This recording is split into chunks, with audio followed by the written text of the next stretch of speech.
Good evening. While it's early yet and there are no established candidates on the GOP side, Donald Trump is running first or second in a lot of the early polls.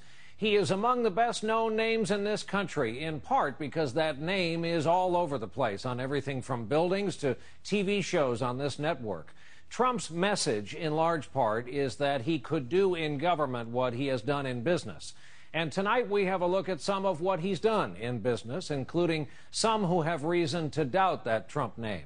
We begin tonight with the reporting of NBC News national investigative correspondent Michael Isikoff. Donald Trump says he's a fantastically successful billionaire businessman and would make a good president.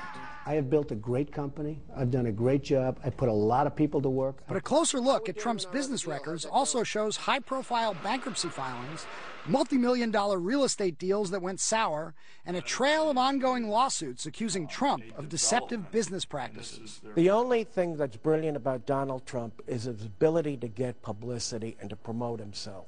In that way, he's a contemporary P.T. Barnum. I don't think I exaggerate any more than anybody else. And it's interesting. It then becomes successful, and everybody says, oh, what a great salesman he is. He's the greatest salesman on earth. Excuse me. Don't I have to build it? Don't I have to get the zoning? Don't I have to get the financing? Don't I have to do all these things? Trump owns luxury properties all over the world and makes millions licensing consumer products. He's a brand name and a tough boss. Trump rules on his hit show, The Apprentice, now in its 5th season on NBC. And Gary, you're fired. But some critics say his own management should have gotten him fired. Trump hotels and casinos in Atlantic City filed for bankruptcy protection 3 times. They've since emerged from bankruptcy, his name's still on them. Trump argues competition and rough market forces were responsible, and others were in control. Wait a second, you were chairman of the board. Excuse me. You were chairman of the board. I was chairman, but I didn't run the company. I had nothing to do with running the company. Management. You were paid $2 million a year. Excuse me. I didn't run the company. I'm just telling you. So what were you paid $2 million a year for? Excuse me. Because of my genius, okay? Many of Trump's real estate projects are actually owned by others who license the right to use his name. Consider Trump Tower Tampa, a 52-story luxury condominium that Trump personally showed up to endorse in 2005. I mean, I've had great luck in Florida, or whatever you want to call it. You could call it luck, you can call it talent. The project looked spectacular, but never got off the ground, resulting in a tangled web of lawsuits, including one by more than 30 condo buyers. Donald Trump left us high and dry. Elaine Lucadano says she lost her $45,000 investment. The dream turned into a nightmare for us, unfortunately. The building was never built. Mr. Trump took off on us when times got tough. He misled us into thinking that he was a partner in this entire project when actually he was just a licensor. Trump disputes the allegations, and in this deposition, again blamed the market. To be honest with you, they were better off that the building wasn't built. Don't make it like a big deal. They put down a deposit on a condominium unit.